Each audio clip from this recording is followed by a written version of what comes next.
Tudo bem? Eu estou aqui apenas para ler uma carta e eu vou passar imediatamente a leitura da carta para que esse vídeo seja curto, já que a carta é longa.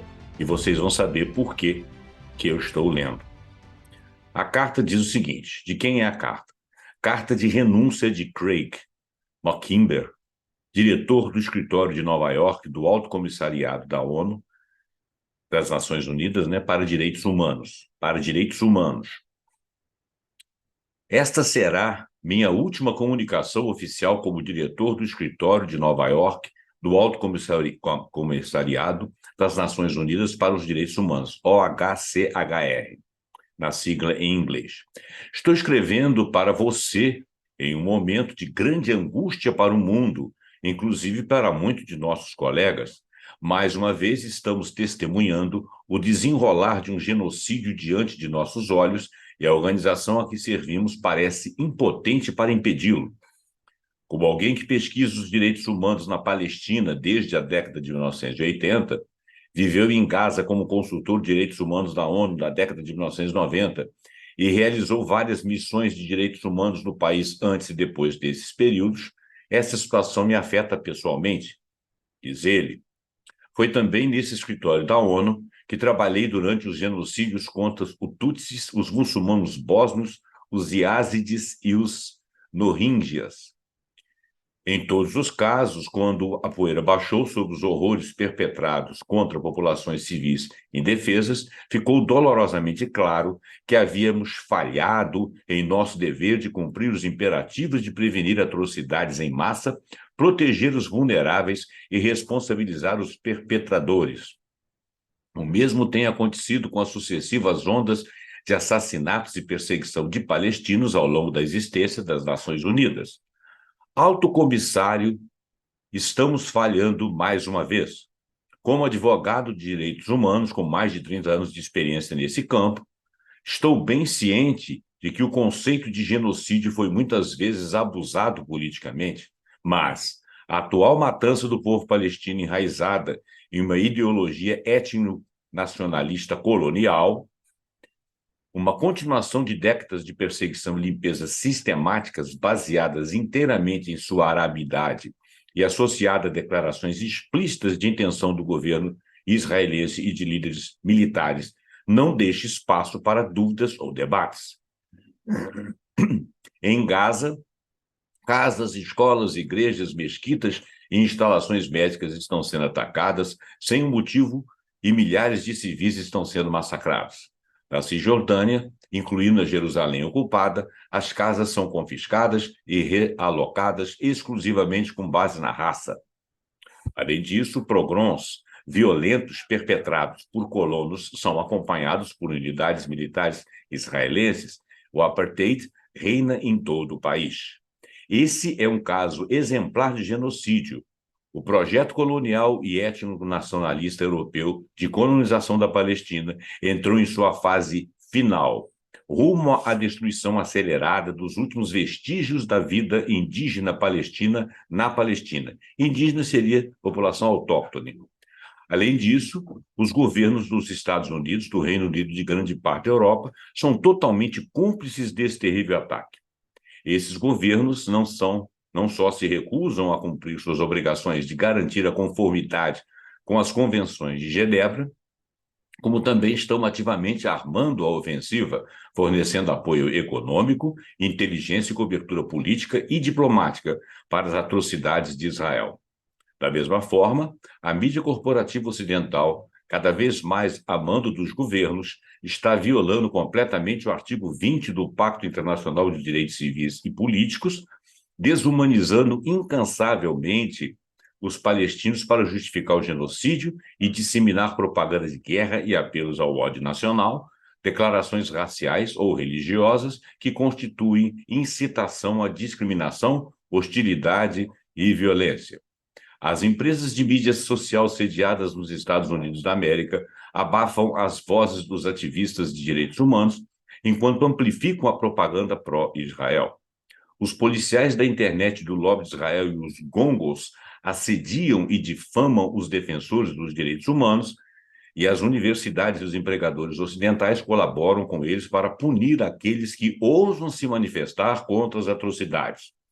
Na esteira desse genocídio, esses atores também serão responsabilizados, como foi o caso da rádio The Miles Colline, em Ruanda. Em tais circunstâncias, nossa organização é mais do que nunca chamada a agir de maneira eficaz e com princípios, mas não estivemos à altura desse desafio. O poder de proteção do Conselho de Segurança foi mais uma vez bloqueado pela intransigência dos Estados Unidos da América. O secretário-geral está sendo atacado por seus protestos mesquinhos e nossos mecanismos de direitos humanos estão sendo alvo de ataques caluniosos apoiados por redes online organizadas que defendem a impunidade. Décadas de distração com as promessas ilusórias e amplamente decepcionantes de Oslo desviaram a organização de seu dever essencial de proteger o direito internacional, os direitos humanos e a própria Carta. O mantra "solução de dois estados" tornou-se uma piada aberta nos corredores das Nações Unidas, tanto por sua total impossibilidade na prática, quanto por sua total incapacidade de levar em conta os direitos humanos inalienáveis do povo palestino. O chamado quarteto nada mais é do que uma folha de figueira para a inação e a submissão a um status quo brutal. A referência escrita pelos Estados Unidos da América a acordos entre as próprias partes, em vez de leis internacionais, sempre foi um truque óbvio, o objetivo de fortalecer o poder de Israel contra os direitos dos palestinos ocupados e despossuídos. Senhor Alto Comissário, entrei para esta organização na década de 1980 porque encontrei uma instituição baseada em princípios e padrões que estavam resolutamente do lado dos direitos humanos, mesmo quando os poderosos dos Estados Unidos, o Reino Unido e a Europa não estavam do nosso lado. Enquanto meu próprio governo, suas instituições subsidiárias e grande parte da mídia americana continuavam a apoiar ou justificar o apartheid sul-africano, a opressão israelense e os esquadrões da morte da América Central, as Nações Unidas defendiam os povos oprimidos desses países. Tínhamos o direito internacional do nosso lado, tínhamos os direitos do nosso lado, direitos humanos, tínhamos os princípios do nosso lado, nossa autoridade estava enraizada em nossa integridade, mas esse não é mais o caso. Nas últimas décadas, membros importantes das Nações Unidas se curvaram ao poder dos Estados Unidos e ao medo do lobby israelense, abandonando esses princípios e renunciando ao próprio direito internacional. Perdemos muito com esse abandono, inclusive nossa própria credibilidade global, mas foi o povo palestino que sofreu as maiores perdas por causa de nossos fracassos.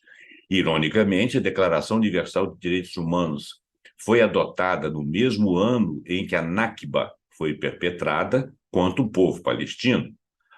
Ao comemorarmos 75 anos, ou 75º ano do aniversário da Declaração Universal dos Direitos Humanos, faríamos bem em abandonar o mito banal de que a Declaração de Direitos Humanos nasceu das atrocidades que precedem e admitir que ela nasceu ao mesmo tempo que um dos genocídios mais hediondos do século XX, o da destruição da Palestina.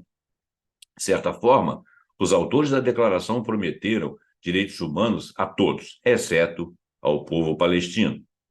Também não devemos esquecer que as Nações Unidas cometeram o pecado original de facilitar a desapropriação do povo palestino ao ratificar o projeto colonial europeu que se apoderou de terras palestinas e as entregou aos colonos. Temos muito pelo que nos desculpar. Mas os caminhos da expiação, é claro, temos muito a aprender com a posição de princípios adotadas nos últimos dias em cidades do mundo todo, onde milhões de pessoas estão manifestando-se contra o genocídio, mesmo correndo risco de serem espancadas e presas. Os palestinos e seus aliados ativistas de direitos humanos de todos os tipos, organizações cristãs e muçulmanas e vozes judaicas, inclusive progressistas, estão dizendo não em nosso nome, estão liderando o caminho. Tudo o que temos a fazer é segui-los. Ontem, A apenas alguns quarteirões daqui, a Grand Central Station de Nova York foi completamente invadida por milhares de defensores judeus dos direitos humanos, solidários com o povo palestino e exigindo o fim da tirania israelense, muitos deles correndo o risco de serem presos. Ao fazer isso, eles deixaram de lado em um instante o argumento da propaganda Hasbara israelense e o velho clichê do antissemitismo, de que Israel, de alguma forma, representa o povo judeu. Esse não é o caso. E, como tal, Israel é o único responsável por seus crimes. Nesse sentido, vale a pena repetir apenas a calúnia do lobby de Israel, que critica as violações de direitos humanos de Israel, não é antissemita, assim como a crítica das violações sauditas não é islamofóbica, a crítica às violações de Mianmar não é antibudista, ou a crítica às violações indianas não é anti-hindu. Quando tentam nos silenciar, caluniando-nos, em vez de nos silenciar, devemos erguer nossas vozes. Espero que concorde, senhor alto comissário, que essa é uma essência de falar a verdade ao poder. Mas também encontro esperança em todos os membros das Nações Unidas, que, apesar de enorme pressão, se recusaram a comprometer os princípios dos direitos humanos da organização. Nossos relatores especiais independentes, comissões de inquérito e especialistas de órgãos de tratados, bem como a maioria de nossos funcionários, continuaram a defender os direitos humanos do povo palestino, mesmo quando outros membros das Nações Unidas, inclusive nos níveis mais altos, se curvaram vergonhosamente aos poderosos. Como guardião dos padrões de direitos humanos, o Escritório da Organização de Direitos Humanos tem o dever especial de defendê-los. Nossa tarefa, acredito, é fazer com que nossa voz seja ouvida desde o secretário-geral até o último recruta da ONU e horizontalmente em todo o sistema da ONU, insistindo para que os direitos humanos do povo palestino não sejam debatidos, negociados ou comprometidos em nenhum lugar sob a bandeira azul. Então, como seria uma posição baseada nos padrões da ONU? Em que estaríamos trabalhando se fôssemos fiéis às nossas exortações retóricas sobre direitos humanos e igualdade para todos, responsabilização dos criminosos, reparações para as vítimas, proteção de vulneráveis, empoderamento de detentores de direitos, tudo dentro da estrutura do Estado de Direito? A resposta, acredito, é simples. Se tivermos a lucidez de enxergar além das cortinas de fumaças propagandísticas que distorcem a visão de justiça a qual prestamos juramento, a coragem de abandonar o medo e a deferência aos Estados poderosos e a vontade de erguer a bandeira dos direitos humanos e da paz. É verdade que esse é um projeto de longo prazo e um caminho íngreme, mas precisamos começar agora, a menos que nos rendamos a um horror indescritível. Vejamos 10 pontos fundamentais. Primeiro, a ação legítima. Primeiro, nós, nas Nações Unidas, devemos abandonar o fracassado e amplamente falacioso paradigma de Oslo, sua ilusória solução de dois estados, seu quarteto impotente e cúmplice a subversão do direito internacional aos ditames de seus supostos méritos políticos. Nossas posições devem se basear inequivocamente nos direitos humanos e no direito internacional. Segunda, uma visão clara. Devemos parar de fingir que se trata apenas de conflitos territoriais ou religiosos entre duas partes beligerantes e admitir a realidade da situação, que é a de que um Estado com poder desproporcional está colonizando, perseguindo e desapropriando uma população indígena, entre parênteses, autóctone, com base em sua etnia. Terceiro, o único Estado com base nos direitos humanos. Deveríamos apoiar o estabelecimento de um único Estado, democrático e secular, em toda a Palestina histórica, com direitos iguais para cristãos, muçulmanos e judeus, e, consequentemente, desmantelamento do projeto colonialista profundamente racista e o fim do apartheid em todo o território. Quarto, luta contra o apartheid. Devemos de redirecionar todos os esforços e recursos da ONU para a luta contra o apartheid, como fizemos com a África do Sul nas décadas de 1970, 1980 e o início da década de 1990. Quinto, retorno e compensação. Devemos reafirmar e insistir no direito de retorno e na compensação total para todos os palestinos e suas famílias que vivem atualmente nos territórios ocupados, no Líbano, na Jordânia, na Síria e na diáspora em todo o mundo. Sexto, verdade e justiça. Devemos exigir um processo de justiça transnacional, fazendo pleno uso das décadas de investigações, pesquisas e relatórios acumulados pela ONU, a fim de documentar a verdade e garantir a responsabilização de todos os criminosos, a indenização de todas as vítimas e a reparação das injustiças documentadas. Sétimo, proteção. Devemos insistir no envio de forças de proteção da ONU com recursos suficientes e um forte mandato para proteger o serviço do rio ao mar. Oitavo, desarmamento. Devemos defender a retirada e destruição de arsenais maciços de armas nucleares, químicas e biológicas de Israel, evitando assim que o conflito leve à destruição total da região e, quem sabe, de outros lugares. Nono, mediação. Devemos reconhecer que os Estados Unidos e outras potências ocidentais não são mediadores confiáveis, mas partes do conflito, que são cúmplices de Israel na violação dos direitos palestinos e devemos confrontá-los como tal. Décimo, solidariedade. Devemos abrir nossas portas e as secretarias geral, para as legiões de defensores dos direitos humanos palestinos, israelenses, judeus, muçulmanos e cristãos que se solidarizam com o povo palestino e seus direitos, e interromper o fluxo descontrolado de lobistas israelenses para o escritório de líderes da ONU, onde eles defendem a continuação da guerra, da perseguição, do apartheid, da impunidade, ao mesmo tempo em que denigrem nossos defensores de direitos humanos por sua posição de princípios sobre os direitos palestinos. Levará anos para chegarmos lá e as potências ocidentais nos combaterão a cada passo do caminho, portanto, devemos ser firmes. Devemos trabalhar por um cessar-fogo imediato e pelo fim do cerco de Gaza, opor-nos à limpeza étnica de Gaza, Jerusalém, Cisjordânia e outros lugares, documentar o ataque genocida a Gaza, ajudar a fornecer aos palestinos ajuda humanitária e reconstrução em massa, cuidar de nossos colegas traumatizados e de suas famílias e lutar com todas as forças para garantir que a abordagem dos escritórios políticos da ONU seja baseada em princípios. O fracasso da ONU na Palestina até o momento não é motivo para nós desistirmos. Pelo contrário, ele deve nos incentivar a abandonar o paradigma fracassado do passado e adotar plenamente um curso de ação mais baseado em princípios. Como o escritório da ONU de Direitos Humanos, vamos nos reunir com a coragem e orgulho ao movimento anti-apartheid, que está crescendo em todo o mundo, acrescentando nosso logotipo à bandeira da igualdade e dos direitos humanos para o povo palestino. O mundo está observando. Todos nós seremos responsabilizados por nossa posição nesse momento crucial da história.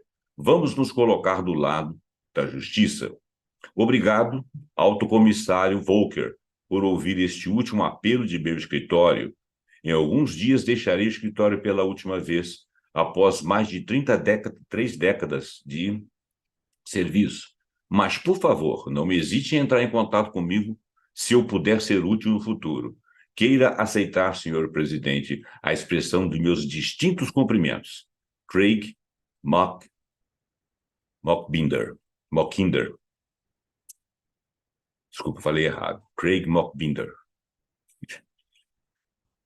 Esse é o teor da carta que eu acho interessante que as pessoas repercutam. Ela foi escrita há mais ou menos uma semana, no dia 31 ou dia 1º de novembro. Ela deve circular o mundo porque ela mostra que um Estado dominado por pessoas que representam o colonialismo com a maneira do Ocidente, apoiado por potências centrais ocidentais, está praticando um genocídio naquelas terras. E que os povos, inclusos os judeus, estão contra isso. Ele deixa ver que o próprio Estado, o próprio povo judeu de dentro de Israel, de certa forma, é refém desse Estado. Embora alguns, obviamente, possam aproveitar. Eu não vou me aprofundar, nem vou me delongar. termino o vídeo aqui. Por favor, passa esse vídeo para frente, para ele servir de conscientização e quem sabe ele não chega no Ministério de Direitos Humanos do nosso país aqui do Brasil e dos direitos humanos de muitos outros países. Quanto mais pessoas estiverem dispostas a finalizar a guerra agora e ver responsabilidades mais tarde, a guerra não é um conflito, né? Porque as forças ali são desproporcionais, né? O massacre, vamos dizer. Se nós conseguirmos cessar fogo, corredores, trabalho dos direitos humanos, corredores humanitários, e livrar aquele povo desse holocausto, o resto se faz depois. Mas é essencial que exista uma ONU para fazer isso. A ONU tem que prestar o seu papel, servir ao mundo para o qual ela foi criada, para as nações onde ela foi criada. O Escritório de Direitos Humanos apela para isso. Muito obrigado, desculpa ter me delongado, desculpa se o vídeo ficou longo, passa esse vídeo para frente aí e até o próximo vídeo. Tchau.